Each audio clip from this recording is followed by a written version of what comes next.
Well, good evening, ladies and gentlemen, and thank you very much for being with me today. It's good morning to our friends on the East Coast, and good afternoon to those of you across the ditch in the Shaky Isles. And I'm delighted to be able to give you this presentation today. We've got a big roll-up today, and lots to talk about, so let us move on. As you know, folks, markets are rational. Oh, who have we got? Oh, a lot of people here. All our usual friends. Hang on, wait till I say. There's Albert, he's a tutorial guy. So there's Alan, he's a tutorial guy. David, George, Greg Palladini in California. Jeff Sherburne, he's a long-time member. Joe's with us. Mark's with us. Can't have a party without Mark. He's here, long-time Danielcode tutorial guy. Terrific. Matt, good to have you with us, Matt. Mickey D, the phantom trader from not far away. Mickey D's got just absolutely enthralled with futures and doing a great job finding out so much more about them and really digging into them. Doing a wonderful job there, Mick. We're overdue for lunch, mate, incidentally. Any time will do. Mick the Murph, can't do much without Murph. Who's with us, and our new pup, Murph. Mrs. Needham has called her Murphy, so you can see we're all related. Miles is with us. Glad to have you with us, of course. Milton, very important to have Milton, long-time tutorial guy. Glad to have you with us. Nathan as well. Norbert up in that cold country, really cold country where the beautiful fir trees grow up in Canada. Good to have you with us, Norman. I hope you're feeling better. You and your wife have been ill, I know, with the dreadful bug, the COVID. Partha is with us. Good to have you with us, Partha. Wonderful. Sam's with us, plenty of Sams. And we even have Terry with us today, to which I am greatly honoured. Terry runs the website and does all sorts of wonderful things for us, and he's a very busy man. We don't get him at tutorials, at webinars, I should say, too often, but grand to have him. And Norbert's just messaged me, feeling better. You take care, it's a nasty business. A lot of people can't throw it off, and it goes on and on. Real problem. Oh, lots of bills, lots of mics coming in. Yep. Plenty of people coming in. Okay, so you know that markets are rational, orderly, and sometimes predictable. And boy, have we got some stuff to talk about today.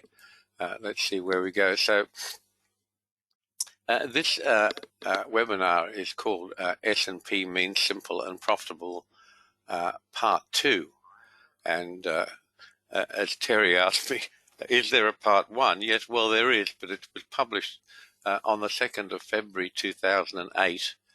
So if you go to the Danielcode website, click on the articles link, you'll be able to see it. And I'm kind of glad I did, because for some time I've been saying that this business started in late 2008. In fact, it started in late 2007. So we've been here working you, helping you, and hopefully educating you for an extra year, which is grand. And some of you have been with us for a very, very long time. What I found interesting, if you look at that, the original S&P Means Simple and Profitable Part 1, which you find on the Danielcode website under Articles, is we were allowing a variance from target on the S&P of 3 points back in 2007, 2008. And the S&P was trading around 1,300 on the index. Now that market's at 3,800. So it's increased itself by, expanded by at least 300%, and we're still only allowing about 3 points variance from target, 0.1%. It's 3.6, 3.7, something like that. Must be some sort of proof of concept, but better proof of concept is that you're here today and still with us and still enjoying your trading. Okay, so this is a chart of UST bonds. And we've been very active trading T-bonds. We've had a wonderful run. It's been absolutely fantastic. And for you guys who are wealth managers, I know you're with us today. You've held the bonds in a lot of your portfolios, and I hope you've been paying close attention as I've been telling you where the next targets will be and what the market was doing. But just on the daily chart, we've been some wonderful, wonderful trading. Have a look how accurate this thing is. Here's the low on Friday, October the 21st, was at 118 caret 6. That little arrowhead symbol is called a caret, and it's actually a hangover from the old days of CBOT, Chicago Board of Trade. They used to quote their markets in eighths, and still do for those CBOT markets, particularly treasuries and grains. And 118.05 was the blue line, and the low was 118.06. One tick, 32 ticks to the point, one of them, like nothing. What about the very next bar? The next bar, which set up for the turn and created a TO3 and a blue line buy signal for us, the close of that bar was 118.07. The Danielcode blue line was at 118.05. So here we are, 2 ticks away from the blue line. I mean, the accuracy of these markets is stunning. It's actually not the market, it's the Danielcode, because it's forecasting the numbers for these markets. And you see them on your members' charts at the website. So I wanted to do an exercise with this similar to what we did with the first version of S&P means simple and profitable. And let's just have a look at the turn. The 3 days, this was done, this doesn't have today's data on it, but you can see the low that landed on the blue line. That was Friday last week. Monday gave you the bar where the close was on the blue line, and they set up TO3 buy signals and blue line signals as well. So Friday's low was 118 caret 6 against the blue line target 118 caret 5. Friday's close was 118.07 against the blue line target 118.05. So both of those signals gave us target recognition. Friday's bar set up a DC blue line buy signal as well as our standard TO3 buy, and it's just been a very, very lovely 3 days straight up since then. So let's have a look at the same exercise that we did originally for you all the way back in 2008 on the S&P. We're going to come to the S&P, but at the moment I'm going to do this exercise for you on UST bonds to show you that all markets work the same and they all react to the Danielcode. So this is a 60-minute chart. Now, you can choose any time cycle you like. You'll see that they all respond exactly the same. So you get your target recognition, then you get your rally. The red lines become interesting places to take profits. And you can see that this has happened. The second lot of target recognition led us into the market going up 1, 2, 3, 4, 5 bars. Remember, Thursday's price data is not on here. So what we did back in 2008 and what I've done here is added a couple of stochastics. One of them we call the fast stochastic, the Danielcode fast stochastic 533, and the Danielcode slow stochastic is 1433. Now, strictly speaking, the fast stochastic should be 6. W.D. Gann used to say to his clients, if you are worthy, I will tell you the number. To be worthy, you had to have bought a couple of his teaching programs, which back in the day were some of them were as expensive as a new Buick. And he would say, if you are worthy, I will tell you the number. And if he thought you were worthy, he'd tell you the number was 7, which it's not. And all Gann traders have labored under that misconception ever since. The vibration for all markets is 6. So the reason we're using a 533 fast stochastic is we're trying to beat the system. We're trying to cheat the system by going a little bit earlier. Now, stochastics are fairly blunt tools. They've been around forever, and what they are is simply a very clever depiction of where the market closed compared to where it closed X periods ago, whatever period you put in.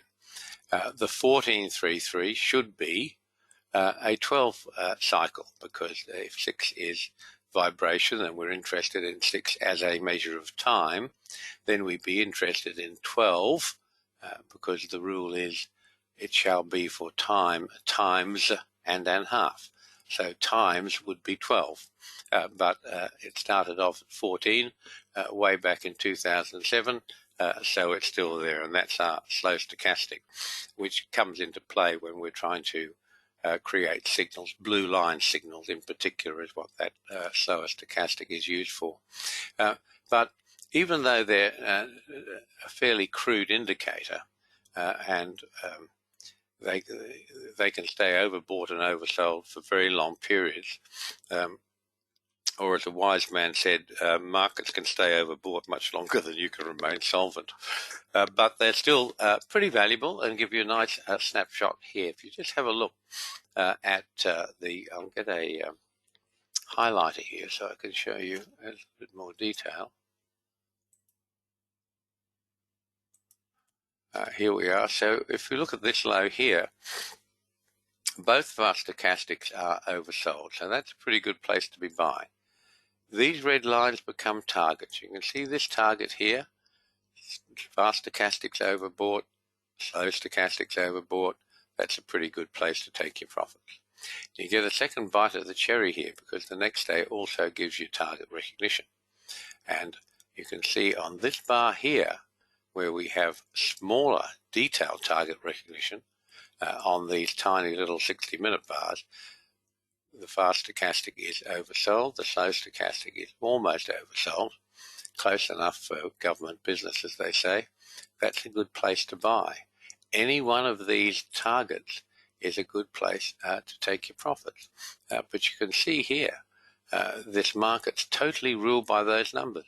Look how this bar stopped right at this first target. Look how this market stopped at the second target. Same at the third target. Same at the fourth target. So for all of those, this market has just behaved exactly as we expect Danielcode targets to behave, and it's been absolutely perfect. Let's move on a little bit from that. Here we are. This is the micro number. I'm a bit obsessed with micro numbers at the moment. I sent you an article last week called The One More Thing. If you haven't read it already, it's available at the Danielcode website. There's a banner on the home page. There's also a link under articles. Looking at these micro numbers, look where that low was. I mean, it's extraordinary stuff, isn't it? That target recognition, that number was 117, correct 19. Here was the actual low. 117, correct 19. Perfect. Zero target recognition. So you're going to see more of these micro numbers if you're interested. I talked about them at the last webinar with you. And we're probably going to be able to do them for S&P, T-bonds, maybe one or possibly even two other markets. They're very, very time-consuming to create, so I don't want to open myself up to more work than I can possibly do. But then they're fantastic. They're so interesting that we had target recognition already at the Danielcode blue line, which was at 108, correct 5. But just look at this thing here, 117, correct 19. I mean, it's so amazing. It just is that next level. It's micro numbers, and they're just the Danielcode ratios repeating again and again and again. Certainly very exciting. So here's the S&P Emini, folks. We have not got Thursday's data on here. We had a sell signal in the S&P for today, which was selected and duly went down. And I guess probably more important is we had a NASDAQ TO3 sell signal for Thursday as well, and the NASDAQ really took a bit of a belting down today, but the rally back from the low, pretty impressive. I mean, I've told you before that this market has not really gone down very much at all. The percentage overall for the correction from what it's had, and the emotion is still, by and large, I think it's still bullish. I think the buy the dippers have been waiting and waiting and waiting. They've failed a few times, and they've certainly unleashed on this. But you've got a nice divergence today,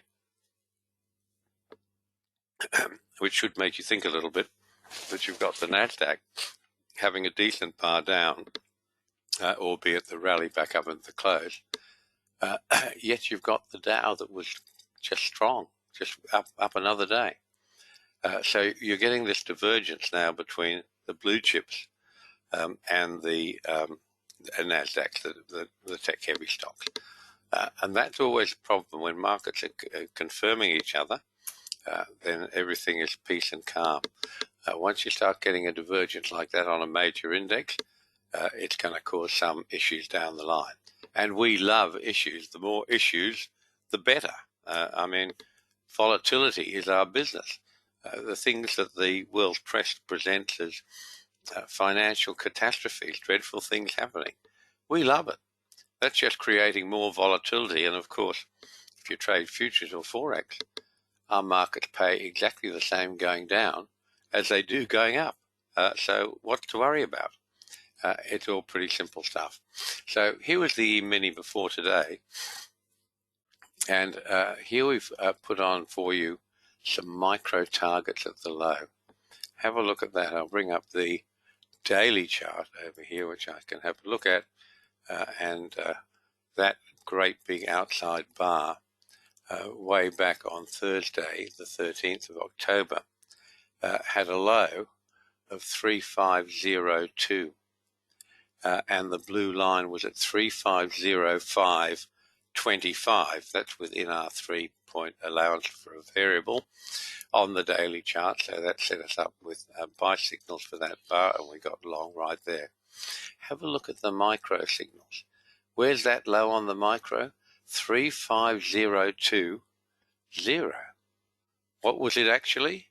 3502.0. In other words, the micro signals have picked the exact low of that bar, which was a big help if you were trading it, because as you know, it went up and down and up and down. It was very emotional, lots of cross currents in that bar. It looked like the move down was bottomless, but what it did, it found its micro target, stopped as if it was shot, turned around and roared back up. So I think you'll find these micro targets interesting. So we'll start showing you more of those as we move along. But let's have a look at the 60-minute chart on the S&P. And I've added the two stochastics here the same way. This is a bit how we looked at our S&P Simple and Profitable Part 1. This is Part 2, and what it's showing you is exactly the same thing. You can have target recognition at the low. You can then have target recognition at target 1, target 2, target 3, and target 4. And all of those targets coincide with the stochastics, both the stochastics, the fast and the slow stochastic, being overbought. So, as I say, it's a very old indicator, stochastics. It's not particularly sophisticated, but it does a really, really good job for these sorts of purposes. In fact, that made all of your trading pretty nice and pretty easy on the 60-minute chart. And of course, where were the entries? Pretty simple. Just use your standard Danielcode retracements, and you got both of them within a handful of ticks. Pretty much perfect. The second re-entry, if it took you a couple of efforts to get into that, don't be disappointed. You had actually right at the low there, you had 3 lots, in fact, of target recognition on the bar before this low, and then perfectly as well at this bar. So That might be the price to pay for short-term trading. Wasn't much because you're using fairly small bars there. So that was how your S&P re-entry signals worked, which in summary were just perfect. So let's move on. This is the big gorilla in the room, and I don't think people are worrying enough about it. Mortgage rates topped 7% for the first time in 20 years, according to the Wall Street Journal, in a rapid climb that has all but paralyzed the housing market. Well, we're seeing the same thing down here, and it's certainly not paralyzing the housing markets here, but it certainly hasn't done them any good either. Reading on from the Wall Street article, the rate on a 30-year fixed mortgage averaged over 7% this week. 7 weeks ago, the rate was 6%. Then those rates were this high was the dot-com bubble had recently burst. Rates were on the way down, blah, blah, blah. We've had this multi-decade period of historically low rates. And I have always been thinking about it. How the hell does this all end? So this actually takes me back some years, I should say, to the days when I was a practicing attorney at the famous firm of Hill Needham in North Sydney, Australia. And I can tell you back in those days, the average mortgage rate on a first mortgage was about 6.5%. But there were a whole lot of differences. The banks would lend you 65% of valuation. That's it. And by and large, women didn't work. Women worked in their single days, got married, and then went off to have babies, look after the house, etc. But the huge push for women to be in the workforce, that came after those days, and that's what's made these mortgage payments such a big issue, because there's no possible way that any one income family, I'm talking about on the average, could qualify for a mortgage. The big change in all mortgage lending was women in the workforce, so there are two incomes in the family, and that's what changed the whole face of real estate. And I know here where I live, we bought this particular property back in 2013, and it's more than doubled. It sounds crazy, doesn't it? But in 10 years, according to latest valuations, it's more than doubled. I mean, it's quite extraordinary, and that's not one of the exciting growth areas in this country, and many areas here have seen growth in property prices far surpassing that. The same as in the US. And what I've tried to explain to you periodically during these webinars, it is all to do with interest rates. If you're capitalizing an asset at 6, 7, 8%, which to my mind was the traditional interest rate for first mortgage, and you're now capitalizing it at 2.5, 3, 3.25, the difference in the capital value is absolutely astounding. And that's what's happened. Paul Keating, an ex-Prime Minister of Australia, was speaking the other day, and he said, look, back in the day when I was Prime Minister, there was one billionaire in Australia, and that was Kerry Packer, who owned Channel 9, Consolidated Press, Sydney Morning Herald newspapers, etc., etc. But what's happened now that interest rates are down from that 6.5% to 2%, 1% in some cases, is that we've got a plethora of millionaires because the assets, the simple act of capitalizing an asset, which most people don't understand, it's massive, it's huge. And it's taken decades to build up all of this mortgage debt. requiring at least 2 household incomes, by and large, to service it. And that's not going to go away quickly. That's sitting there. That's debt. Debt's solid. Debt doesn't go away. Your job might go away. Your income might go away. But debt doesn't go away. It's there until it's met. And, the United States economy, even the British economy, big economies like that, they're like great big oil tankers. They take a long, long time to turn. They take a long time to slow down. And this stuff's got to work its way through. And, of course, we're all terribly fixated on the short term. We've had not very long with the Fed raising interest rates, not very long with the Fed talking about quantitative tightening instead of quantitative easing. And all of a sudden, the big voices, Liz Warren, Pocahontas in the Senate, screaming. The Reserve Bank is going to cause a couple of million people to be jobless. In other words, when it doesn't suit politically, all of the bedwetters, as they're called, come out in force. And really, it's nothing. If the interest rates have gone to 6 or 7% and you can't handle that, that's a problem. And after decades and decades of cheap money, easy money, money running out of a tap, if you like, it's going to be hard for a whole lot of people to adjust to the fact that interest rates are going up. And the Fed has got a lot more work to do. Now, take a quick look at what's been happening in the UK. I won't dwell on it for long because I know most of you are not in the UK. We do have a number of clients in the UK, actually, Ireland and the UK, in fact.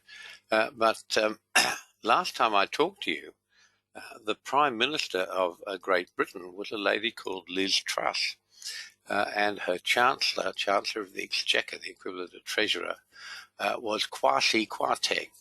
And I remember telling you that he was a most impressive individual, very, very clever. And they had a bit of a fling at some effect of modern monetary theory. And she'd just been elected Prime Minister by the members of the Conservative Party, not the parliamentary members, the actual members of the Conservative Party.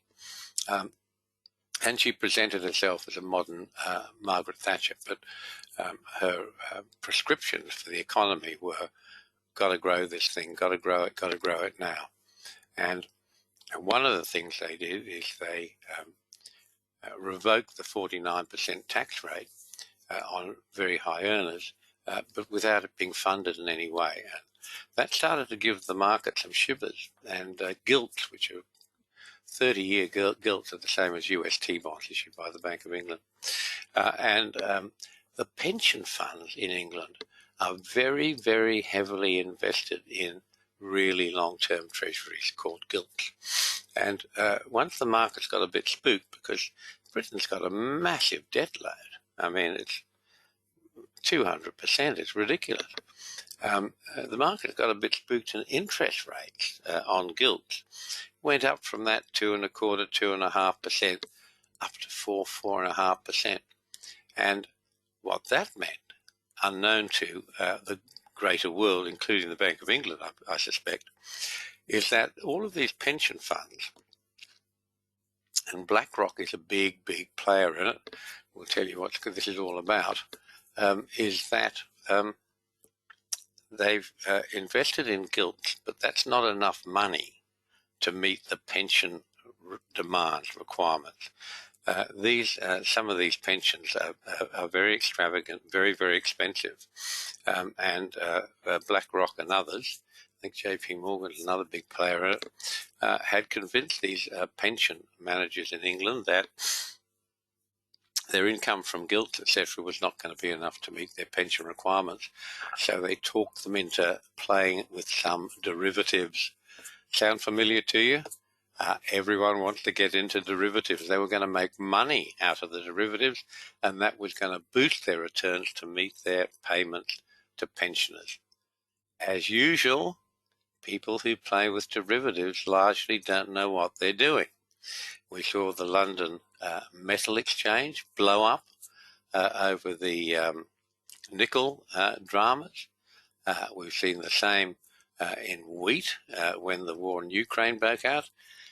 They don't know how to trade derivatives, and they're putting on positions without a stop loss. So the inevitable happens, and when the market turns against them, they've got to pay margin calls. How would you like to be owing BlackRock, I think it is, money on a margin call? Goodness me. Of course, that meant they had to sell the gilts. And all of a sudden, they were insolvent. Technically insolvent in 2 days, is how bad it was. And the Bank of England had to step in and promise to buy X 100 million in gilts to stabilise the market. So really, these pension funds are a game of make-believe. They're forced to buy long-term, highly rated bonds, T-bonds, gilts. There's not enough interest in there to pay these pension promises. And that's why they all switch a little bit into derivatives, try and boost their returns. But of course, derivatives, as you who trade them know, they work both ways. The very, very clever people who are running these pension funds don't know that. In fact, they know nothing about derivatives. They're doing what they've been suggested to them by their managers and consultants. But that is a huge shoe that is yet to fall. But what we've seen is the first tremor. We've seen what a rise in interest rates to 4.5% on gilts means. The market is sanguine now because the Secretary, the Treasurer, and the Chancellor of the Exchequer and the Prime Minister of the time, Liz Truss, they've been sacked. And there's a new Prime Minister in Britain, and his name is Rishi Sunak. Rishi is a very, very clever young man that got a first in economics from Oxford, then an MBA from Harvard, then went to work for Goldman Sachs for 3 years, then went back to England and started his own hedge fund for a few years. And in the process, while he was doing his MBA, he met his future wife, who happens to be the richest woman in England. Her father owns Info Systems, or Infosys. Some of you will know that company. So he's a happy chappy, and he's now the youngest Prime Minister in 200 years in Britain. So that's restored confidence to markets, and we'll see what the next tremor brings. I have known for a long time those pension funds, they are really a game of make-believe. So let's see what else has been interesting that you should be aware of. Well, Credit Suisse has had, they finally admitted to having had a run on the bank. Essentially, they became technically insolvent, and they've undertaken a big refunding exercise. They've got one of the big Saudi banks to tip in a whole lot of money, and I think they've raised about $4 billion, and many analysts are saying that's not enough. So we'll see what happens with them. They've sold off a lot of their core businesses, and here's their reset, called Credit Suisse Resets, with a retreat from Wall Street. A better headline, a fairer headline, would have been Credit Suisse attempts to recover from an insolvent position.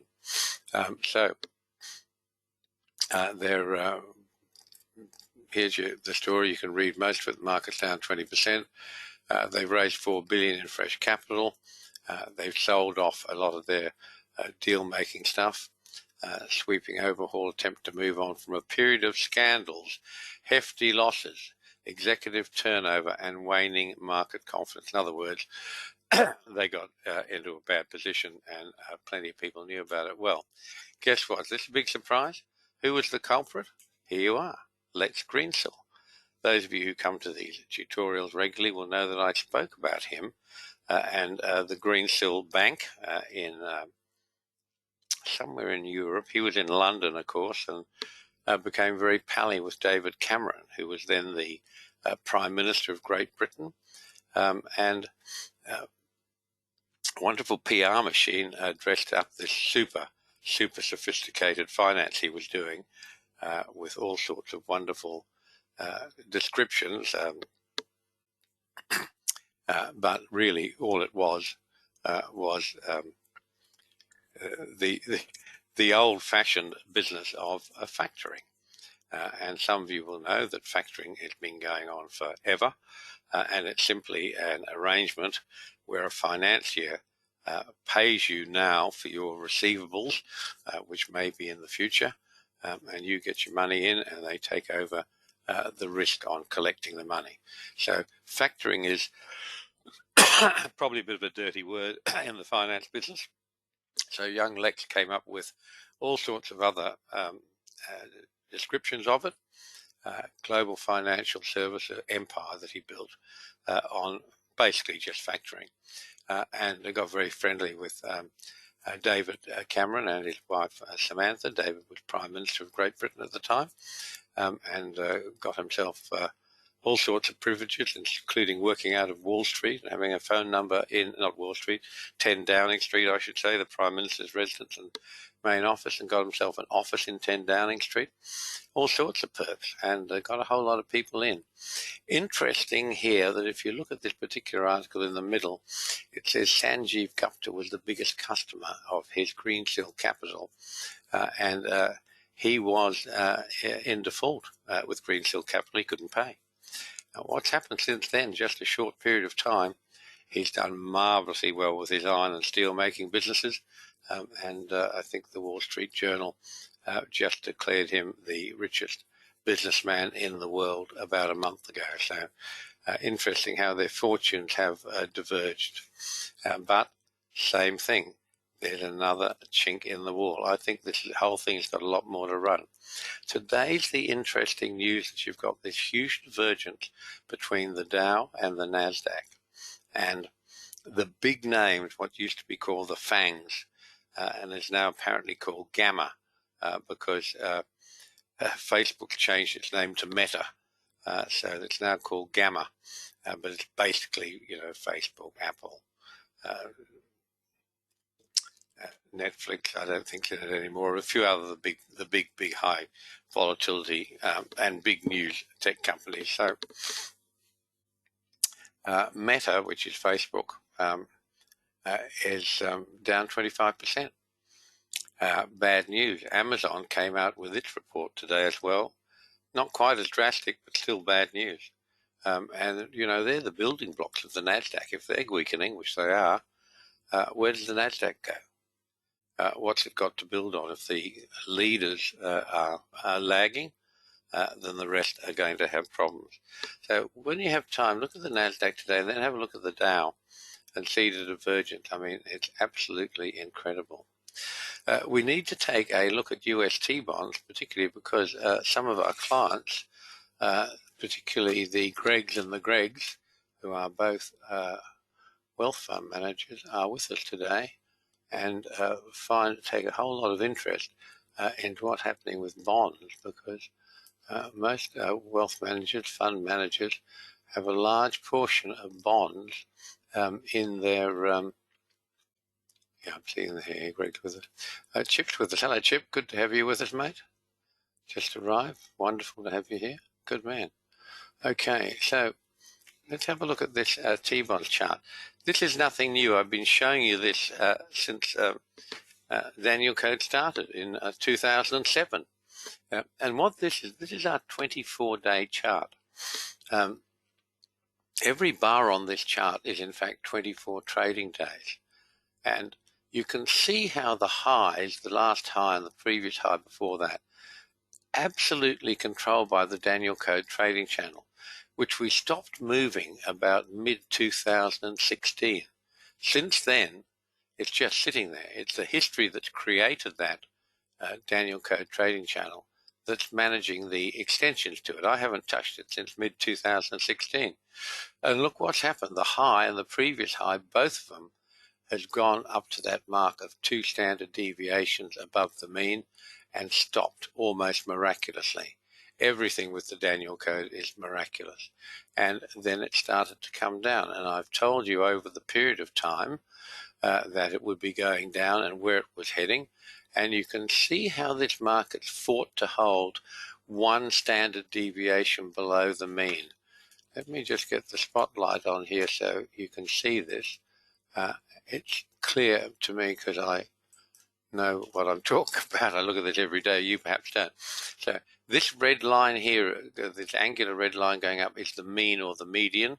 And the dotted line is 1 standard deviation above the mean, 2 standard deviations above the mean up here and here. And the same on the downside. This is 1 standard deviation below the mean. Look how the market fought. These are our 24-day chart. So each of these bars is effectively a Danielcode month, if you like. 1, 2, 3, 4, 5, 6, 7, 8, 9, 10, 11, 12, 13 bars to hold at that number, then rally and then break through it. What happened to the next number down here? 1, 2, 3, 4, 5, 6 bars, 5 bars and a half to hold at that number, which it did all through here, then rally and break through it.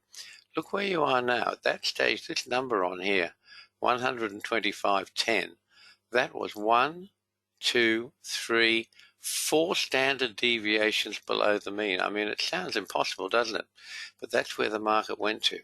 And I put that little number on there, 125 correct 10, as my estimate of where it would go to. I put that on some months before it got there. And it got there all right, and had a little bounce and kept going. And look where it is now. It's heading down to its next target. And its next target, I've estimated, is 114.21. That estimate just depends on when it gets there. But that will be 1, 2, 3, 4, 5 standard deviations below the mean.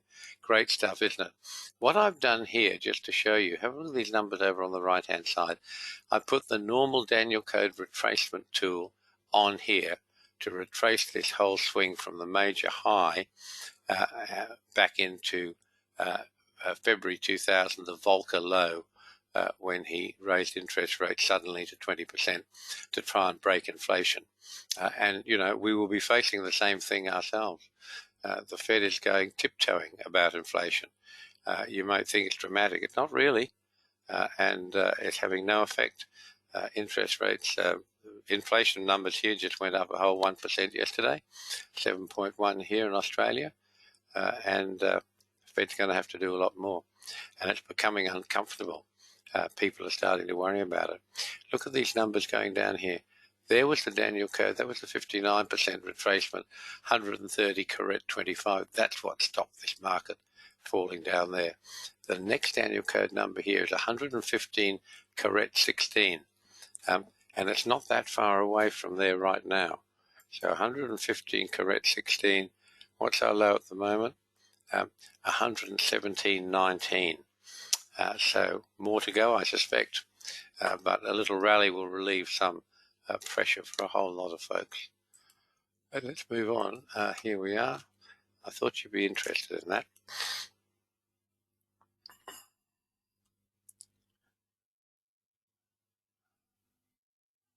See if I can get this to change. Here it is. This is just a blow up of what I've been talking to you about. You can see the run down from the median of the Danielcode trading channel. See how accurate that thing is? Absolutely extraordinary, isn't it? I haven't moved it since mid-2016. And you can see how this market's just been ticking off these 1 standard deviation below the mean, 2 standard deviations below the mean, on and on and on. And look where it's heading for now, 114.21 is about that next estimate I gave you, but the Danielcode support, the next number, is 115 correct 16, which is a couple of points below where we are now. So you guys who are heavy T-bonds, make sure you're following the Danielcode. It's never wrong. Okay, so here was what happened after Amazon came out with its report today. And with the bulk of the FANG stock, which is now Gamma, following Facebook's rebranding to Meta, in brackets, at least until the company quietly changes its name back now that the whole metaverse farce has blown up in its metaface. I think that's funny. That's from Zero Hedge, who have a very nice and view on some of the stupidity that goes on in markets. Honestly, parts of our market should be zoos, really. They're just amazing. And this whole metaverse thing, just, I don't even pretend to understand it. I think it's ridiculous. But anyway, what would I know? So it's now no longer FANG. You should know that. It's now Gamma.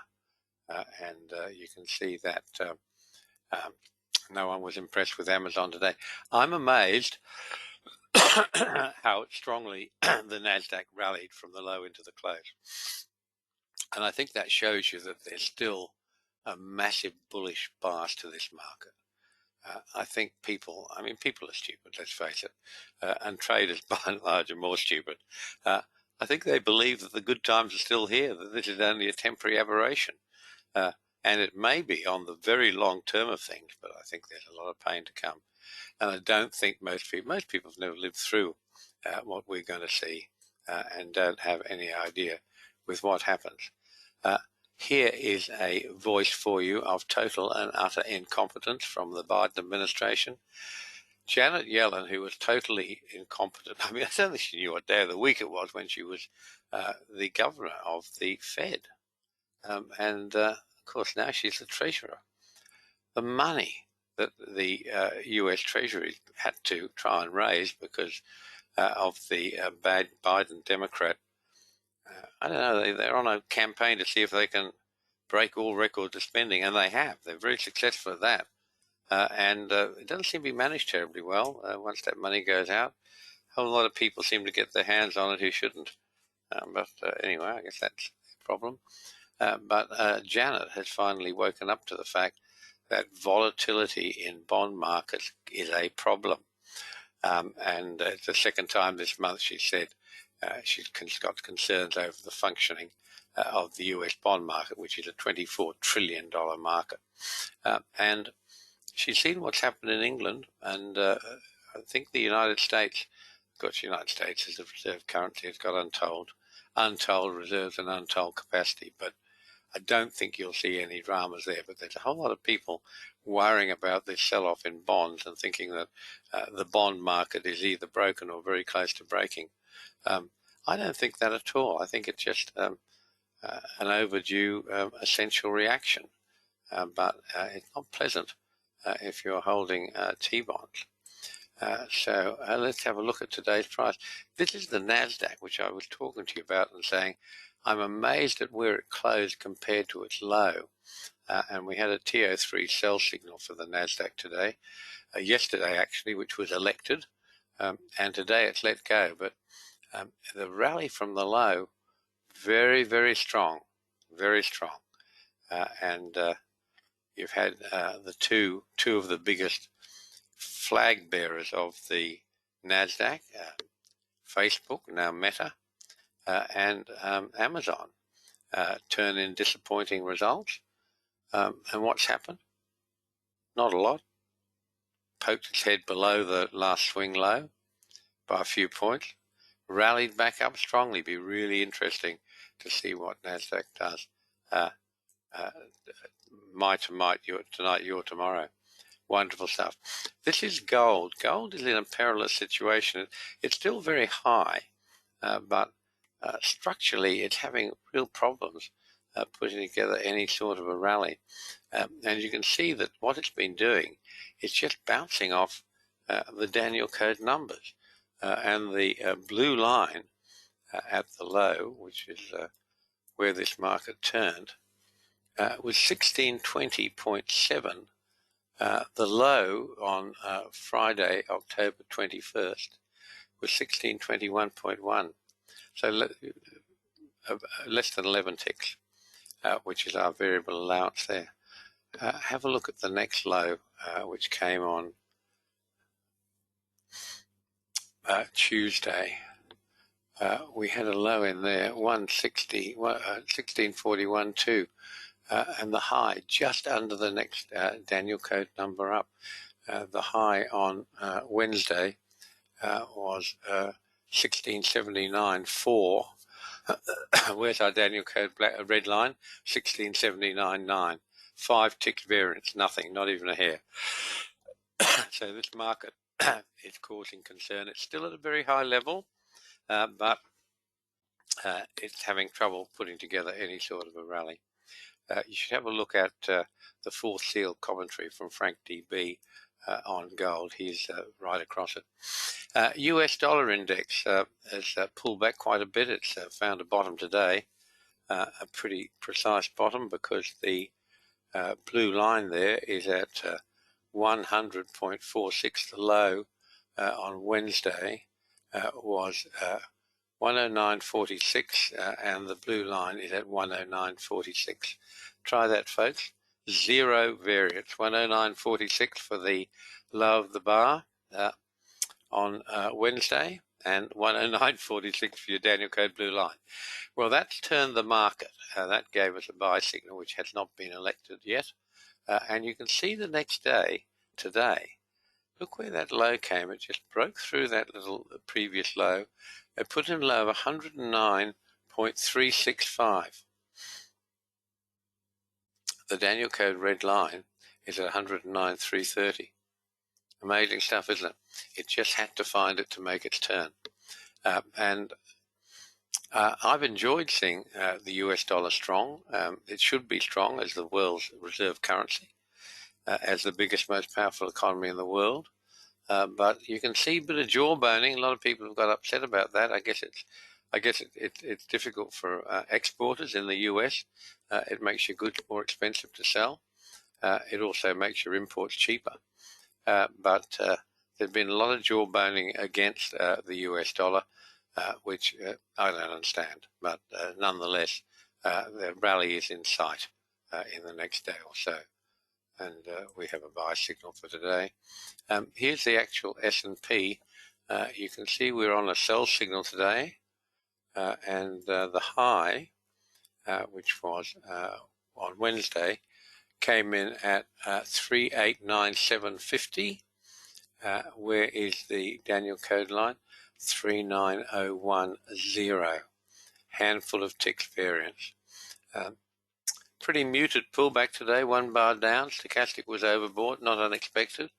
And we'll see what happens. A lot to play for. And watching what the NASDAQ does tonight, I suggest is going to be very, very important.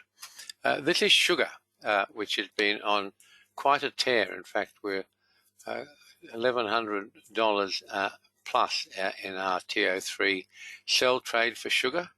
It's also the same trade as in the 6S program, which is not a lot of money, but it's a lot of money when you consider the size of this market with margin. It's now a bit over $1,000. When I started covering this, the margin was $500 in sugar. Now it's about $1,100 or something around there. But any time that your profit in a trade gets up near 100% of margin, you're doing very well. And sugar's been a great little short trade here for us. And this is T-bonds again. And I think I've got 2 versions of this here. But basically just to show you the TO3 and the blue line buy signal, which I think you've seen. We went through that. Indeed. So for us, folks, it's all good news. Think about this. There's no inflation in trading futures and Forex. Our markets pay exactly the same going down as going up, except when there's drama, they tend to go down faster than they go up. What's the old saying? Markets go up by the stairs and down by the elevator. Interest rates only affect us as T-bond traders. We could care less what they are, and trading in T-bonds has been fabulous. Equities going both ways has made life much more interesting and profitable than the one-way crawl, which we had for years and years and years.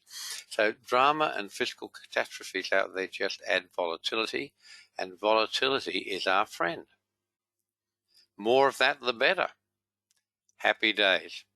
Learn to trade the Danielcode now. There has never been a better time to learn how to trade. Markets have been rewarding. Enough volatility sparking up Forex and futures.